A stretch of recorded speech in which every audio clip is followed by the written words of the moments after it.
Hey, if you're the parent of a student athlete, this next segment is for you. The conversation between parents and athletic trainers and coaches is such an important one. Kristen Carden from Community Health Network is here with some insight for all parents. And Kristen, you're also an athletic trainer with HSE schools, right? Correct. So thanks for being here. I feel like your job is so often overlooked until our kids are actually injured. And your job starts before that. And you're telling us open communication is so important. Yeah, so we are medical providers, and our job is to provide high quality medical care to all the athletes.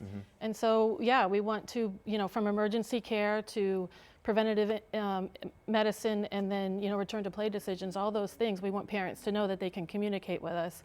And knowing that understanding their prior medical conditions, medications that they're on, previous injuries, mental health situations, extra stressors at home or at school, all help us to provide that top quality care that we want to, always having that athlete's best care in mind. Yes, yes. I think it's really interesting that you stress not just the physical care of what's happening, but mental, emotional care, social care. You're looking at the whole child, and you all can be a big part of that when you're looking at the entire health of the child. Yeah, open communication with the parents is so important. There might be financial stresses at home where they can't get the right equipment or the right nutrition. There might be food insecurities. There might be, parents are getting divorced and that affects them, and all that plays into their performance and their health and focus on the field, which plays into injury, and that's so important for us to be able to know. And we all know that sports equipment gets really expensive very fast. It's like one extra thing for parents a lot of times. Absolutely. On the screen right now at the very bottom, we have the word overcommitment,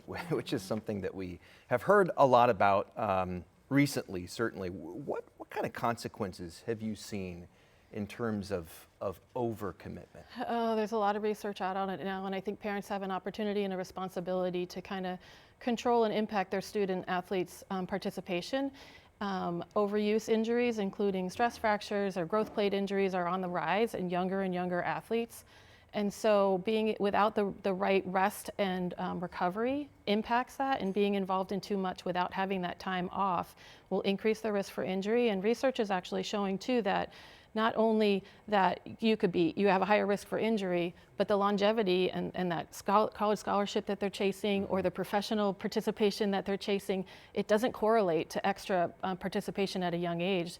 They actually fade out with less joy and less participation because they're not enjoying it as much, and all the other factors. And so the research is showing that extra participation at an early age is not correlating to long-term participation. Yeah, we do have to wrap, but I wanted to know, because I read that you all are medical professionals and you fall under HIPAA. So if a child is bringing something to you, that usually it is kept private between the family, within the family. I think that was an important thing to note as they bring a variety of issues. Professionals. Yeah. Well, thank you so much for your insight and all you do for our kids. Appreciate and other having me athletic today. trainers. Very important. Yeah, thank you. All right, good luck this fall too. Thanks.